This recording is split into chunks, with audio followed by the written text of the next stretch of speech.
Mariana Mazzucato es una de las economistas más influyentes del mundo. Sus libros han cambiado una idea que durante décadas parecía indiscutible, que el Estado debe limitarse a corregir los errores del mercado y dejar que la iniciativa privada haga el resto. Mariana sostiene lo contrario. Los grandes saltos tecnológicos de la historia, dice, desde el Internet hasta el GPS, desde la biotecnología hasta las pantallas táctiles, nacieron porque hubo estados dispuestos a invertir, asumir riesgos y perseguir objetivos que el mercado por sí solo nunca habría financiado. Por eso la consultan gobiernos de todos los continentes y sus ideas han influido en políticas públicas, especialmente en Europa y América Latina.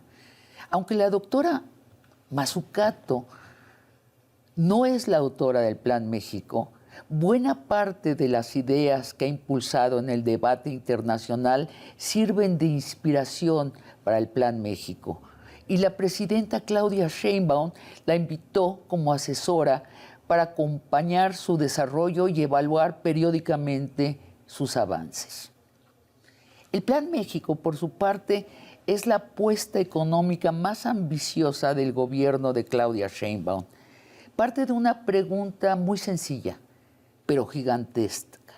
¿Cómo puede un país crecer, innovar y generar prosperidad sin limitarse a esperar que el mercado resuelva por sí solo los grandes problemas nacionales? Su respuesta consiste en fijar objetivos concretos o misiones y coordinar alrededor de ellas al Estado, las universidades, las empresas y la sociedad. La apuesta es enorme. Si funciona, México podría dejar de competir únicamente por sus salarios bajos y convertirse en un país capaz de producir tecnología, conocimiento e industrias de alto valor agregado. Su fracaso confirmaría el argumento de quienes sostienen que el Estado nunca debe intentar dirigir al desarrollo económico. De todo ello conversaré con la economista Mariana Mazzucato. Bienvenidos a Largo Aliento.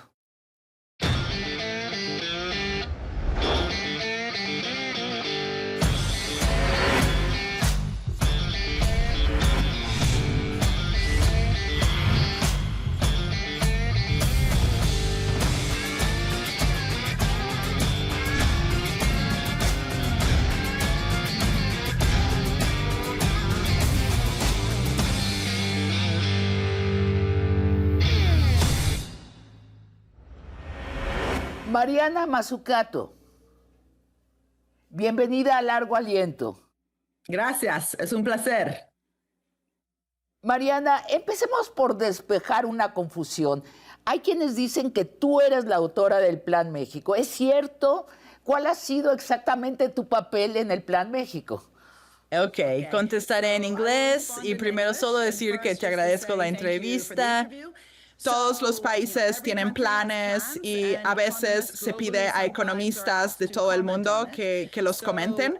El Plan México se diseñó sin mí. Mi instituto busca comprender mejor cómo pueden estructurarse las políticas económicas para fomentar realmente un crecimiento transformador. Así que me pidieron colaborar con el plan, sin financiamiento. El gobierno no pagó un centavo. La investigación que hace mi instituto recibe fondos de filántropos a nivel global, como lo hace Harvard y otros. Y redactamos un informe basado en lo que pensábamos que podrían ser mejoras para el Plan México, enfocándonos especialmente en el contexto del plan dentro de una economía que actualmente sigue teniendo muchos problemas, si se quiere. Por eso dijimos que esta es una oportunidad.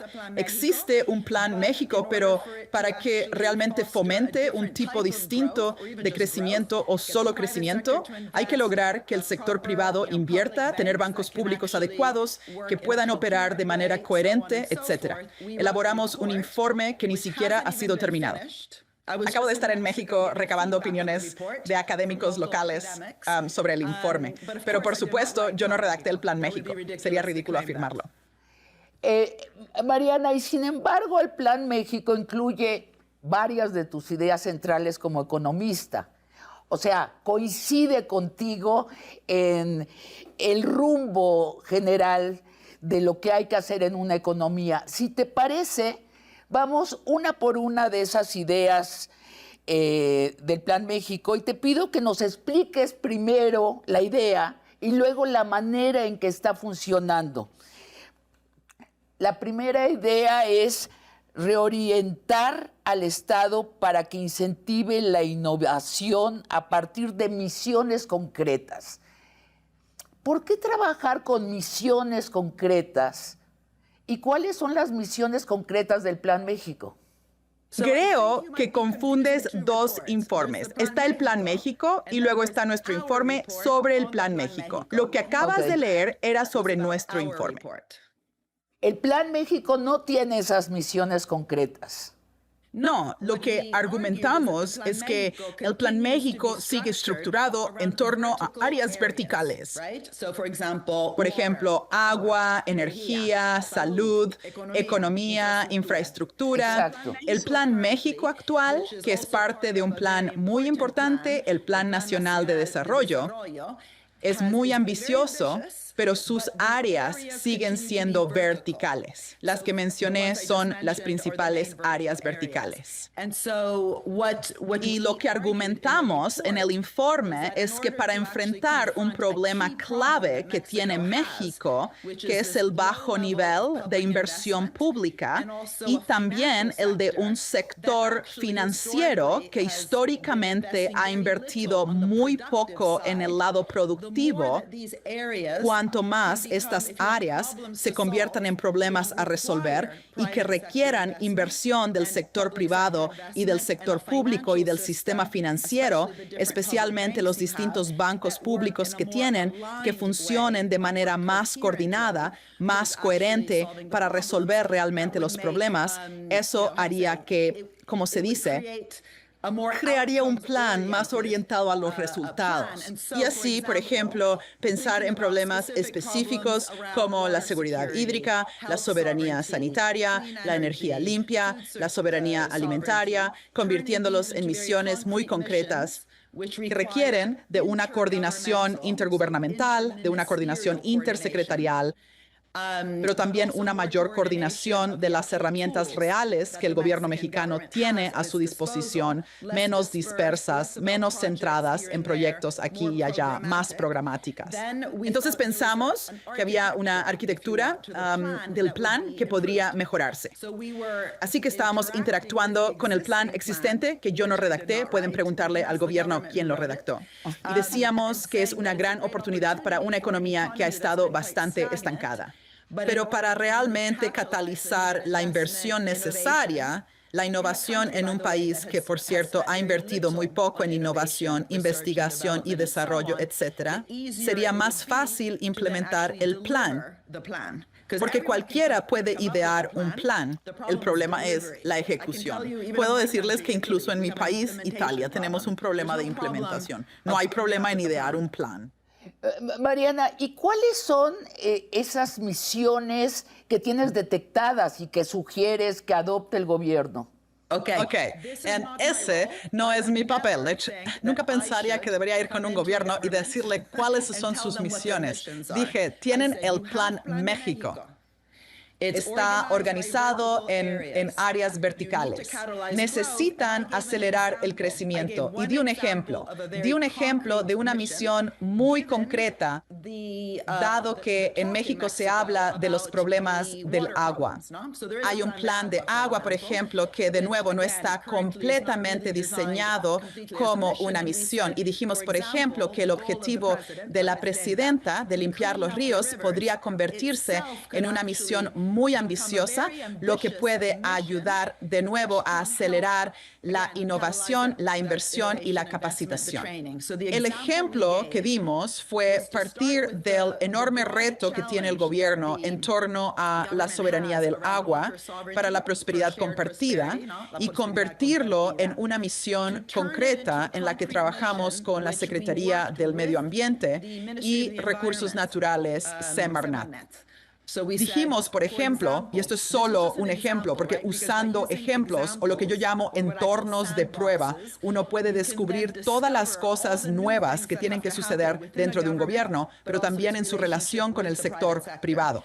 Así que en el ejemplo de la misión para restaurar la cuenca de Tula para el 2030, se podría tener una misión, por ejemplo, eliminar todas las aguas residuales sin tratar que se descargan en la cuenca y hacer que la reutilización sea la norma del sistema. En lugar de ser la excepción, hacer que el sistema se base en la reutilización del agua y, sobre todo, garantizar agua potable y saneamiento para todas las comunidades que viven en la cuenca.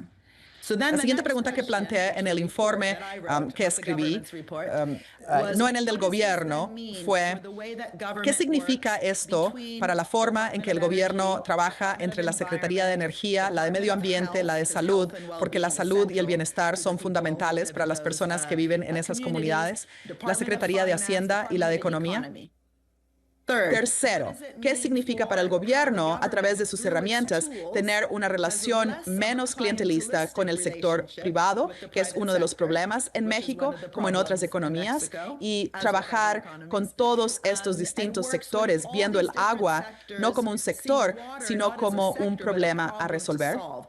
Agua y saneamiento, agricultura y riego, energía, salud, el ecosistema del medio ambiente, turismo.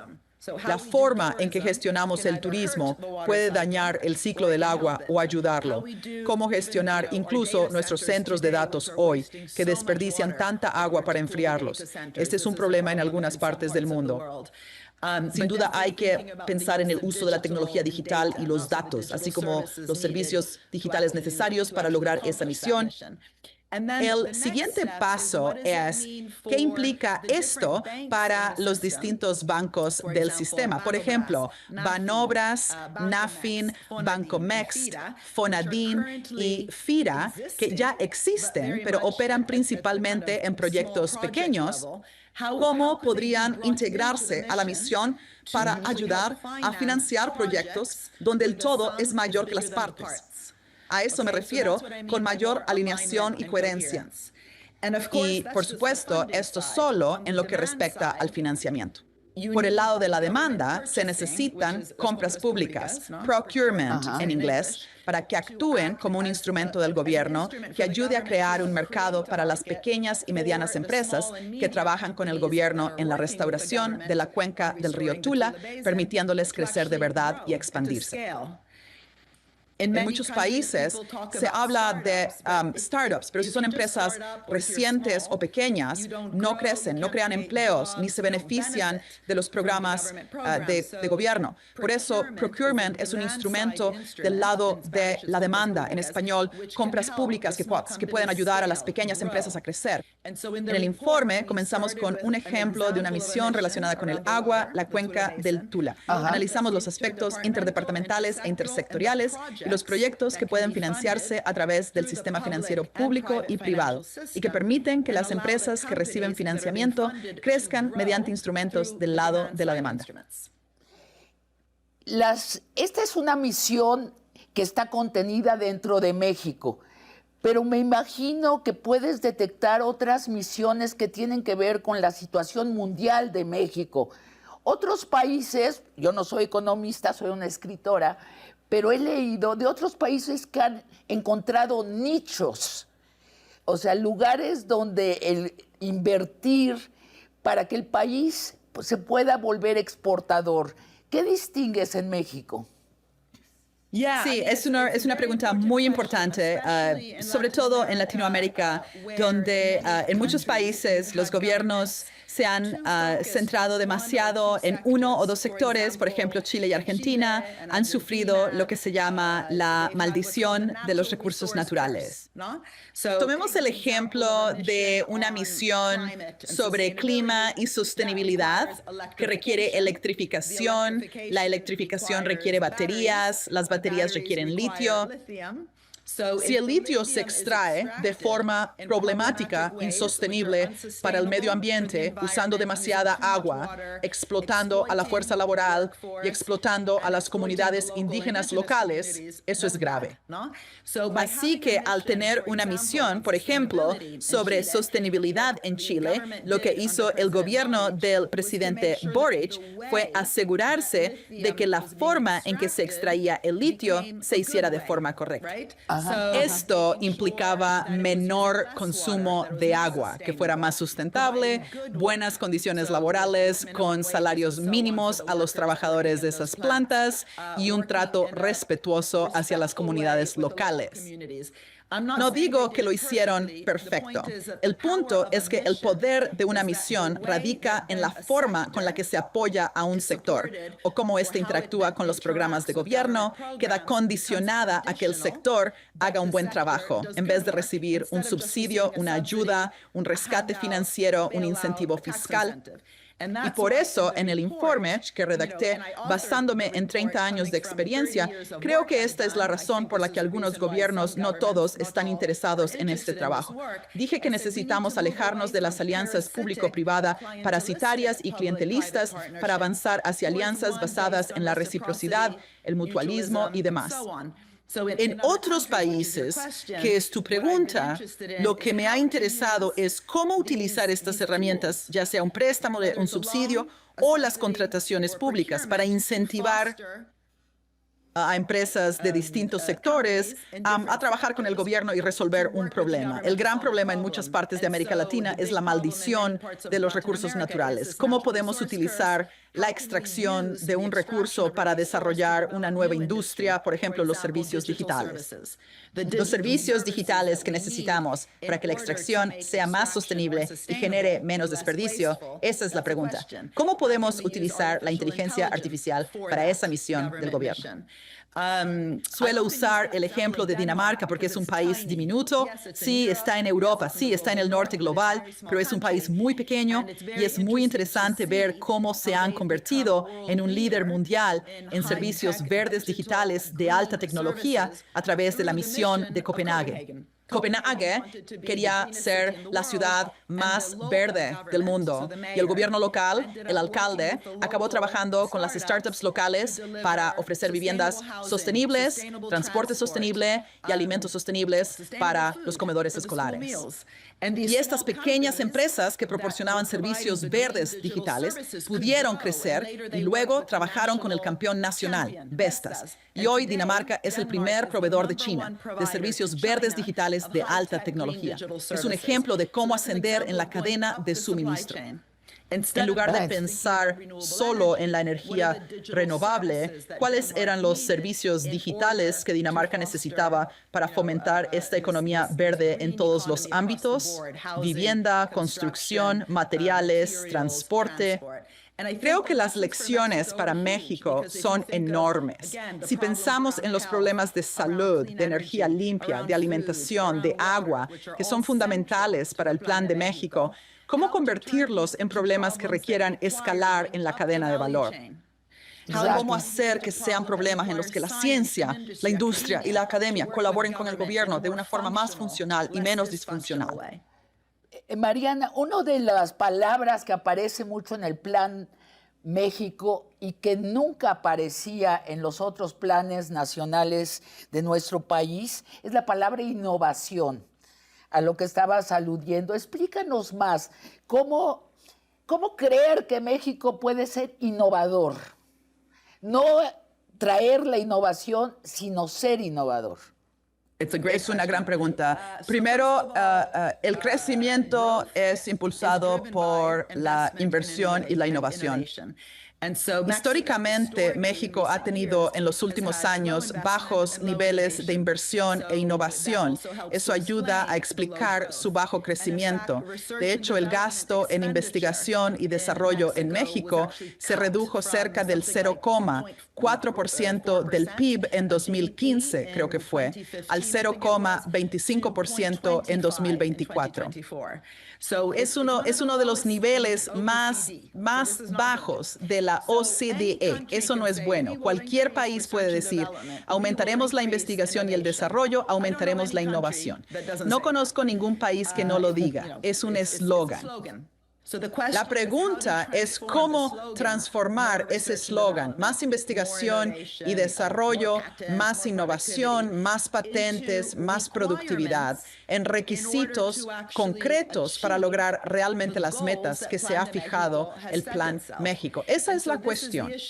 Si pensamos en el ejemplo que di sobre el plan de agua, lo interesante del ejemplo que presentamos es que todos los proyectos que necesitarán financiamiento, ya sea recolectar aguas residuales de una manera distinta, la rehabilitación de plantas, junto a la reducción de carbón, ¿cómo decirlo? Las características que se requieren. La restauración de presas, pero no necesariamente la construcción de nuevas, porque eso también tiene un fuerte impacto. Esta es quizás una de las cosas más importantes, la restauración de los humedales y el control de crecidas de aguas. Cuando perdemos nuestros humedales o deforestamos, disminuye la infiltración en el suelo y pasamos de una sequía a una inundación. La permacultura, el turismo ecológico son cosas que permiten que la tierra, el suelo, especialmente en zonas con muchas sequías, absorba más el agua y también la libere más, ya que la mayor parte del ciclo del agua es agua verde. Este es un ejemplo de la innovación que requiere la agricultura y demás.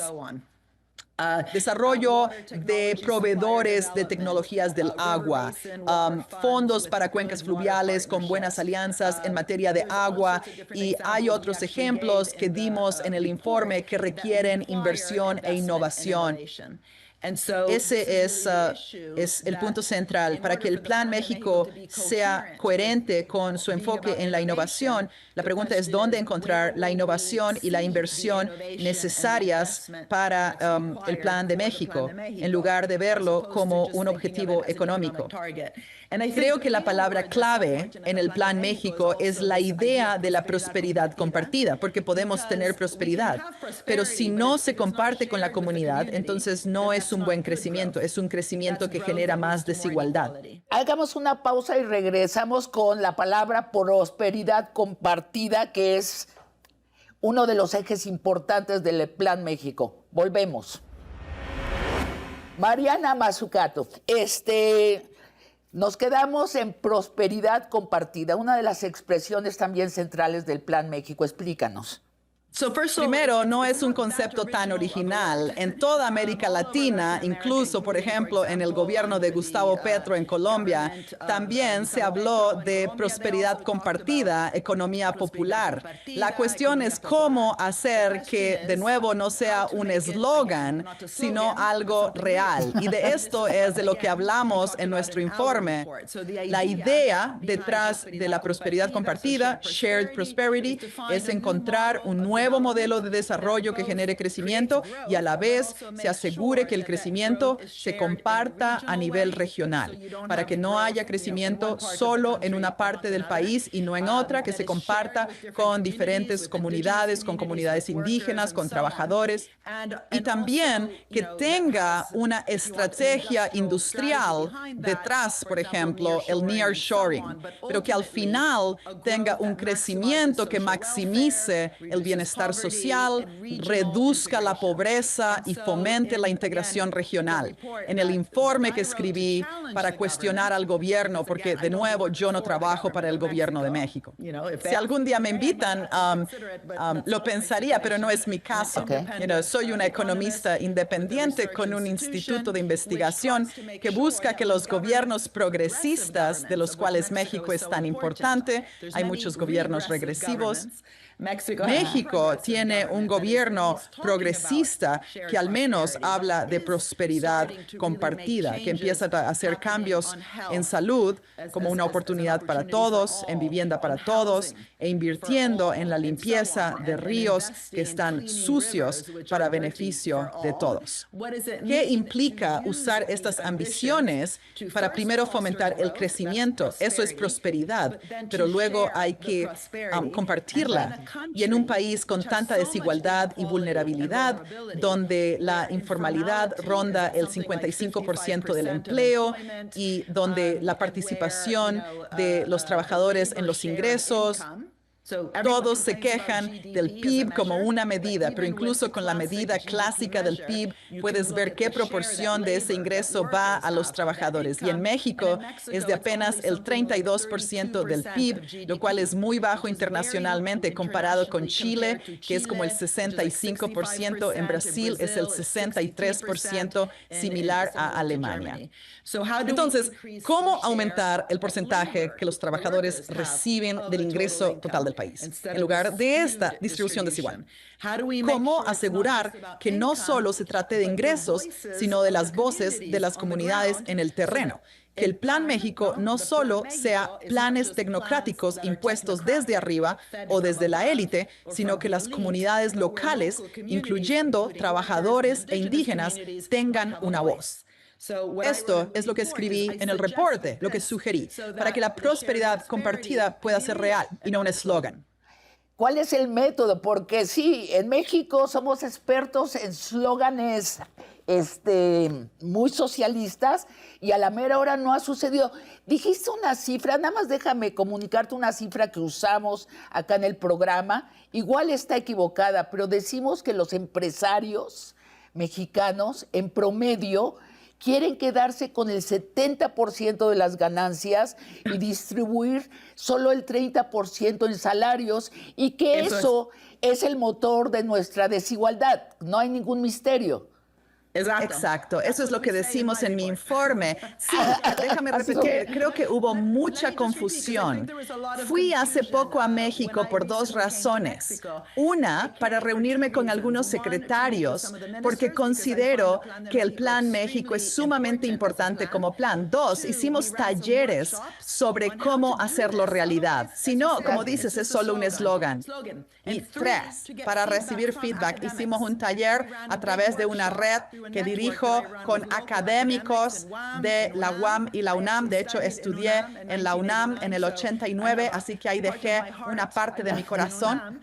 La idea era cómo nos aseguramos de que como economistas externos no nos atrapen los eslóganes. Nos preguntamos de dónde viene la idea de prosperidad compartida, porque no es cierto que sea un concepto nuevo. Es un viejo eslogan que no se practica. Creo que la presidenta, se toma muy en serio el hacerlo realidad. Pero seguramente se siente frustrada porque con los problemas que mencionas, si tienes un sector privado acostumbrado a relaciones clientelistas o un gobierno que las ha fomentado, hay que romper eso. Y asegurarse de que la forma en que estructuramos los instrumentos con los que cuentan los gobiernos esté condicionada a que el sector privado realmente invierta, a que el sector financiero, que en México no es muy productivo, invierte principalmente en otras partes de las finanzas, solo el 35% máximo, hay diferentes cifras, va a la economía productiva. ¿Cómo cambiamos el funcionamiento del sistema financiero? Si también tenemos bancos públicos en el lado público, no en el privado, que es lo que acabo de decir, que solo están ahí sin hacer mucho, financiando pequeños proyectos, cumpliendo con el trámite y no ayudando al gobierno, a la economía a transformarse para ser más incluyente, con menos desigualdad, más sostenible y más innovadora. Si no son parte de la innovación, son parte del problema. El informe que escribimos sobre el Plan México fue un poco una provocación. Ok, genial, ya hay un plan. Veamos cómo debe ir acompañado de una transformación del Estado. El Estado y el statu quo en México, al igual que en otros países, no están listos para el Plan México a menos que miren hacia adentro. Además, si tienes un sector privado con muchas rentas oligopólicas y monopólicas, si tienes un sector financiero privado que no está financiando realmente la parte productiva de la economía, eso tiene que cambiar. Y por otro lado, también está la cuestión del espacio fiscal que necesita el gobierno. También pensar en una reforma fiscal que ayude a redistribuir la riqueza de forma más progresiva e incentive al sector empresarial a realizar las inversiones adecuadas. Por ejemplo, si hay un impuesto a las ganancias de capital, que no es el caso en México, pero es algo en lo que he trabajado con otros países para recompensar inversiones a largo plazo. Se reduce este impuesto entre mayor duración tengan las inversiones y esto fomenta inversiones de más largo plazo en la economía.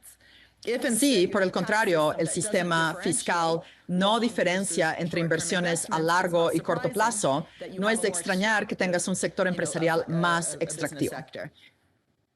Mariana, el Plan México recomienda textualmente aumentar la capacidad fiscal del gobierno mediante ajustes tributarios para financiar la innovación y la capacitación laboral. En dos palabras, es subir impuestos. Pero subir impuestos, ¿a quiénes? ¿Y cuánto? Hay muchos tipos de impuestos. En nuestro informe analizamos el impuesto sobre la renta, el corporativo, los de patrimonio y tierra y ganancias de capital. Cada gobierno decide cómo estructurar su sistema fiscal. Y a veces solo decimos impuestos, olvidando que hay tantos, impuestos desglosados que pueden, por ejemplo, recompensar a las empresas que reduzcan el componente material de la producción. Puedes tener impuestos que recompensen otra vez una producción más sostenible. Puedes tener impuestos que graven la riqueza que solo obstruye al sistema, ya que no genera beneficios de lo que yo llamaría inversiones schumpeterianas. Es riqueza que solo se transmite ya sea como herencias o tierras. Entonces, lo que dijimos en el informe es que es muy difícil tener un Plan México o cualquier plan que no analice también todos los diferentes tipos de impuestos, que no se trata de subir o bajar, sino de cómo usarlos para fomentar el tipo de crecimiento que se busca.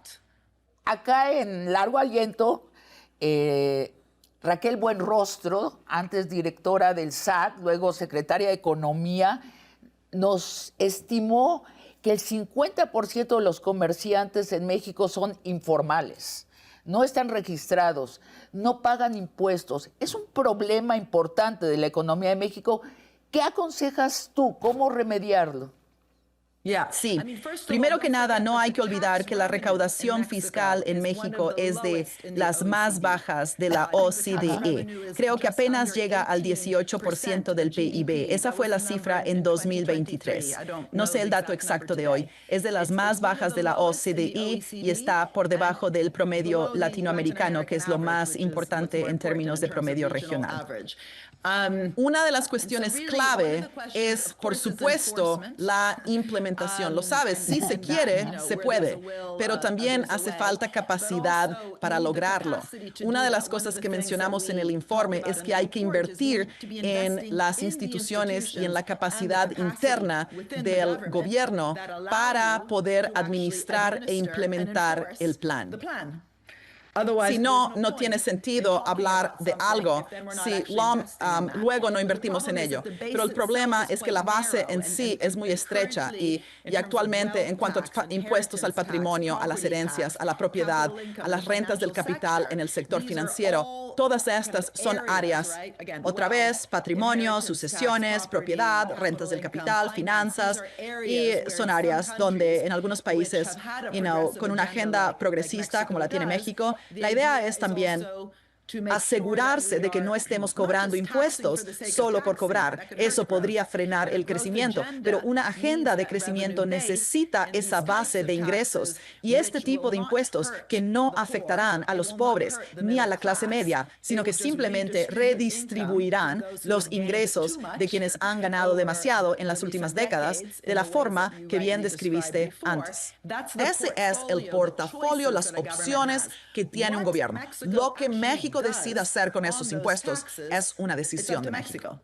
Lo que decimos en el informe es que no puede haber prosperidad compartida ni crecimiento inclusivo sin tocar el sistema fiscal. Y la forma de intervenir en el sistema fiscal es asegurarse de hacerlo de forma progresiva, no regresiva. Por ejemplo, el IVA suele ser regresivo porque proporcionalmente afecta más a la gente con menos ingresos. Lo que se quiere es intervenir en los impuestos que no dañen a los que ya están sufriendo. Y por eso analizar este tipo de rentas en el sistema y gravarlas mientras se incentivan las ganancias que son buenas para resolver los problemas del país es a grandes rasgos la visión que creemos que debe acompañar al Plan México. El 1% más rico de nuestro país tiene conciencia de que pagan muy pocos impuestos. Gente tan prominente como Carlos Slim lo ha dicho, pero también ha dicho, pero cóbrenme impuestos, no puedo ir a entregárselos si no me los cobran. Pero ¿es ese 1% o es el 10%? El 10%, su comparación con el 1% en México es abismal. O sea que estamos hablando de un país con una concentración enorme de riqueza, como dijiste. Cuando hablas de aumentar impuestos, ¿aconsejas que sea a ese 1% o es más amplio la base que crees que hay que aumentar? Mi opinión es que hay un gran debate internacional sobre el tema. Hay un panel que la OCDE organizó sobre cuál debería ser el monto adecuado del impuesto a las corporaciones. Pero, por ejemplo, Thomas Piketty y Gabriel Zucman, que dirigen todo un programa sobre desigualdad, han dado consejos muy específicos a los países sobre los impuestos al patrimonio. Creo que lo que quieres, no te voy a decir qué porcentaje, eso sería ridículo, pero estoy aquí para decirte que no puede haber prosperidad compartida con los niveles actuales de impuestos y cómo han fomentado la extrema desigualdad de ingresos que tienen en México. Entonces, la cuestión es qué impuestos usar de forma estratégica para fomentar la innovación, para premiar a las empresas que sí están invirtiendo y gravar los ingresos que están estancados, que solo están ahí. Y no se trata de gravar y penalizar de arriba abajo. El punto es que tienes una mezcla de instrumentos. Por eso, en nuestro informe, los analizamos todos, incluso los impuestos. Si solo te enfocas en los impuestos, no hay crecimiento. Se necesita financiamiento para las pymes, pero no crecerán si no hay un mercado. Por ello, evaluamos distintas herramientas para crear ese mercado. Además, no es invertir por invertir. Por eso tienen que estar alineadas con el programa del gobierno en salud, energía, agua, etc. Pero con el nivel de concentración de ingresos que bien mencionas y que Carlos Slim, a quien conocí en varias ocasiones y le he oído decir exactamente lo mismo que tú, creo que lo que el gobierno debe hacer es crear un foro del sector privado en México que no diga una cosa aquí y otra allá, sino que juntos digan, ok, estos son los cambios que necesitamos en las empresas. El gobierno debe marcar los cambios necesarios, pero toda herramienta estatal está en la relación de lo público y privado. Los impuestos son una relación público-privada. Las compras públicas son una relación público-privada. Los derechos de agua que el gobierno le da a Pepsi-Cola o a las cerveceras son una relación. Cada uno de esos contratos, y los impuestos son un contrato, tienen que fomentar el tipo de crecimiento que quieres. No tiene sentido hablar de un crecimiento inclusivo, sostenible y basado en la innovación si el sistema fiscal no es una de las herramientas clave que te ayuden a conseguirlo. Pero creo que es importante decir que los gobiernos progresistas suelen ser buenos al hablar de impuestos.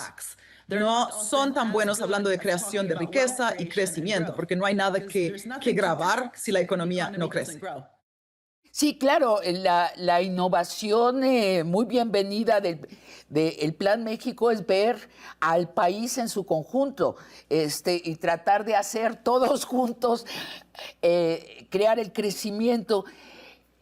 No sé si estás enterada, nuestra prensa en México es tradicionalmente de derecha. Han estado propagando esta idea de que los grandes contribuyentes no están participando en el Plan México. ¿Cuál es la verdadera situación? Si hay grandes empresarios participando, cuéntanos. Pues no sé, porque esa no es mi área, no soy terapeuta del gobierno, no lo siento en una sala con el sector privado y les digo, pueden hablar, no es mi papel, lo mío es la economía de la innovación, del crecimiento. Intento entender la situación estructural de un país y asegurarme de que no usemos eslóganes, sino que repensemos cómo funciona el gobierno y cómo puede funcionar mejor con el sector privado. Altagracia, a quien conoces, le encargó la presidenta liderar una especie de consejo en el sector privado que apoye su plan y el plan intersecretarial. Eso es bueno. Otros gobiernos no tienen eso. Solo se dedican a lo suyo sin interactuar con nadie. También sé que la presidenta se ha reunido con diferentes académicos que han aportado al plan, así que estoy segura de que eso está pasando, pero yo no me he involucrado en eso. Me animó mucho que en el inicio del gobierno empezaron al menos a decir que querían invertir en ciencia, en innovación, en digitalización. Pepe Merino está haciendo muy buen trabajo en esto. Eran señales positivas y creo que ciertas personas, no solo los neoliberales, la gente que no tiene nada que hacer solo tira lodo. Mudslinging, ¿cómo se dice en español? Guerra de lodo. Sí, les encanta criticar. Me encantaría saber lo que hacen en la vida y si pueden hacerlo mejor de lo que hace el gobierno. Pero aparte de eso, creo que el problema mayor es que, por supuesto, el gobierno debería hablar con académicos locales, de los cuales hay muy buenos en México. De hecho, reunimos a muchos para analizar nuestro informe cuando estuve en México la semana pasada. Tuvimos la reunión, fue organizada por diferentes socios en la UAM, en la UNAM, y hubo una discusión excelente. Nos dieron críticas y comentarios, y en la nueva versión de nuestro informe vamos a, ¿cómo se dice?, incluir los comentarios que fueron muy buenos, también del CIDE y de otros lugares. No se trata solo de hablar. Cualquiera puede hacerlo, tener un diálogo social, palabras bonitas, ¿no? La pregunta es, ¿conduce al cambio? Y mi enfoque y mi trabajo durante 30 años es decir que el gobierno es parte, bueno, no 30, no soy tan vieja. Bueno, desde 2013, antes solo escribía artículos académicos. Tras publicar El Estado Emprendedor en 2013, me preocupa más cómo deben cambiar los gobiernos. No trabajan por resultados, no se hablan, malgastan dinero, se dejan capturar por empresas. Las empresas siempre se quejan. Muchos impuestos, mucha regulación, burocracia y planificación sin autocrítica. Eres parte del problema, baby.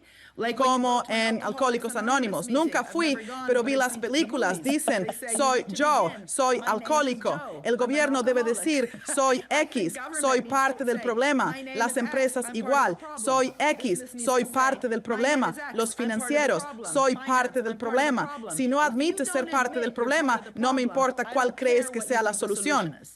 Mariana, vamos a una pausa y regresamos con Mi nombre es X, soy parte del problema. Mariana, por cierto, cuéntanos de tu laboratorio, de tu fundación. ¿Qué es? Cuando escribí el libro El Estado Emprendedor, me di cuenta de que había algo ahí. Muchos gobiernos se interesaron por esta visión de lo que el Estado puede hacer, tomar riesgos, trabajar bien con empresas en grandes metas, no solo ir a la luna, sino resolver problemas reales, y analicé qué cambios debía hacer el Estado.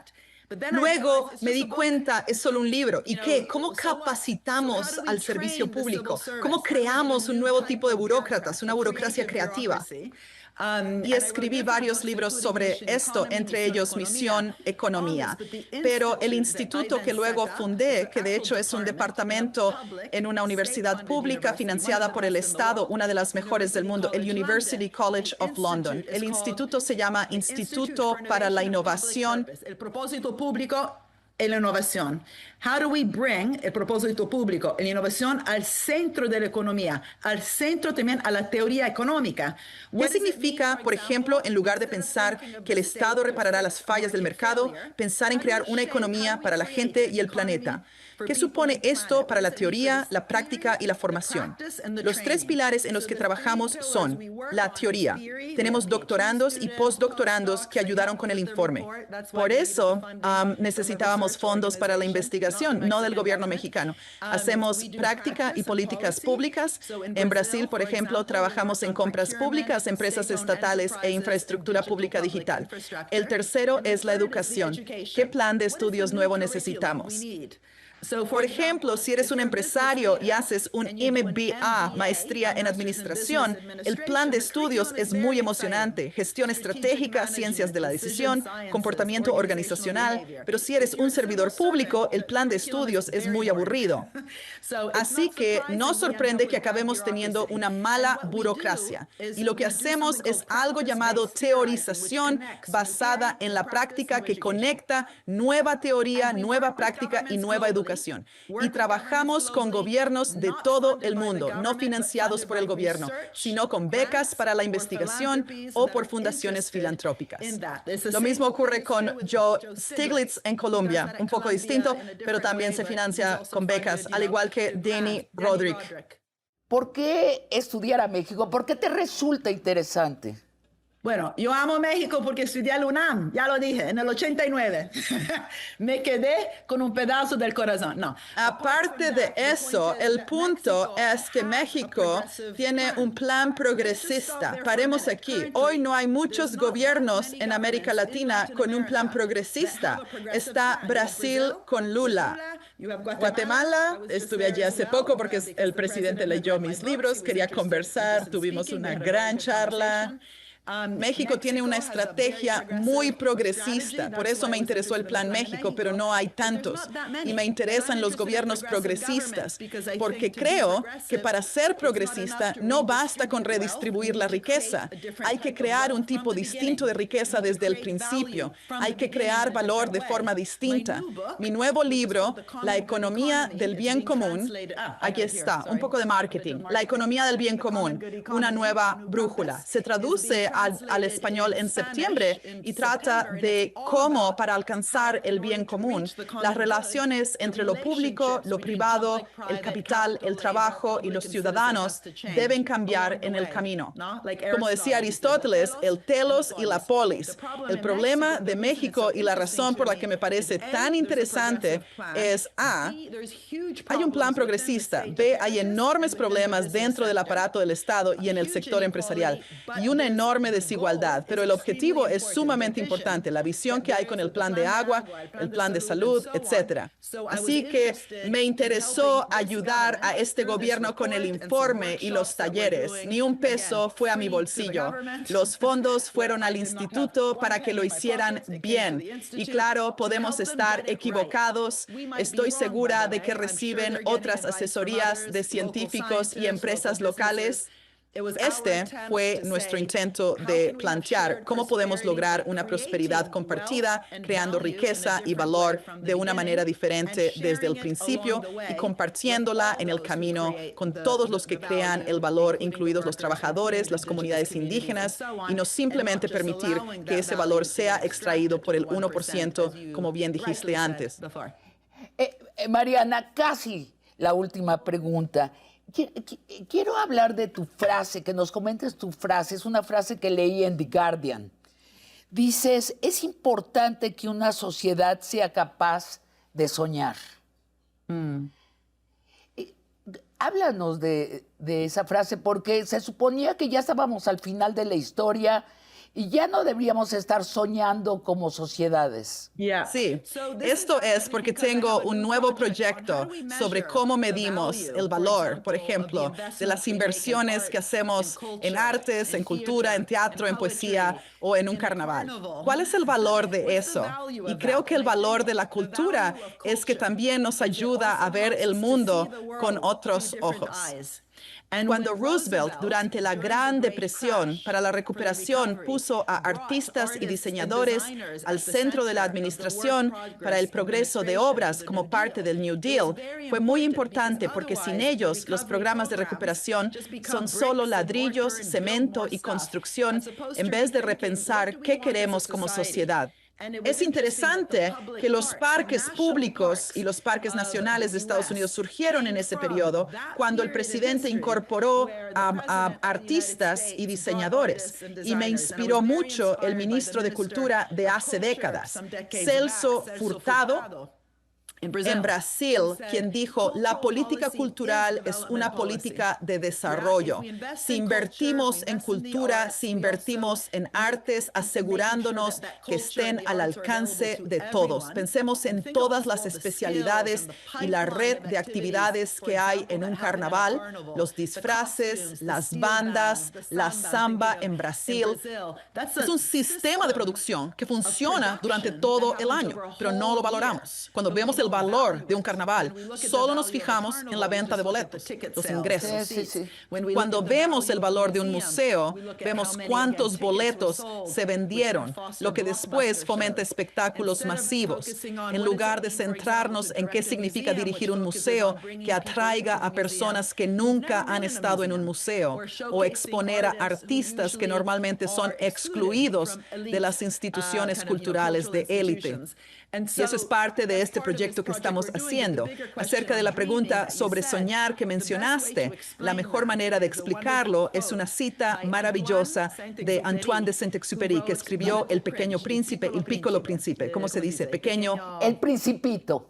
El Principito, pequeñito, él dijo, si quieres que una sociedad construya barcos, no les des madera e instrucciones exactas sobre cómo construirlo. Haz que sueñen con el gran mar azul y puedes apostar a que construirán barcos. Por eso creo en las misiones. Si las misiones son inspiradoras, si tienen que ver con salud para todos, comida para todos, soberanía energética, agua para todos y limpiar esos dichosos ríos que tienen en México que están contaminados y llenos de basura, como por cierto también es ahora un problema aquí en el Reino Unido. Eso va a requerir soluciones y necesitamos soluciones a los problemas y necesitamos soñar cómo sería si México tuviera los ríos más limpios en los que también pudiéramos nadar. Puedes apostar que las soluciones van a llegar. No será solo bla, bla, bla, pero debemos asegurar que esos problemas se atacan con acciones, cambios concretos, nuevos tipos de contratos y de financiación y un plan realmente intersecretarial. Pero si ni siquiera soñamos, si no definimos qué tipo de crecimiento, qué tipo de prosperidad, la compartimos o permitimos que solo unos pocos la tengan. ¿Seguimos produciendo basura y tirándola a nuestros ríos o tenemos un modo de producción distinto y recompensamos a las empresas que producen de forma más sostenible? Tiene que empezar con un sueño y, por cierto, con un plan. El Plan México es muy ambicioso. Ese es el sueño. Mariana Mazzucato, muchas gracias por esta conversación de largo aliento y hasta la próxima. Gracias a usted y disculpe que hablé todo el tiempo en inglés, pero el español con el italiano muchas veces hace un poco de caos. Entonces, mejor que nos... Muchas gracias. Gracias a usted. Y a ustedes, amigos y amigas, los espero la próxima semana en otra conversación de largo aliento.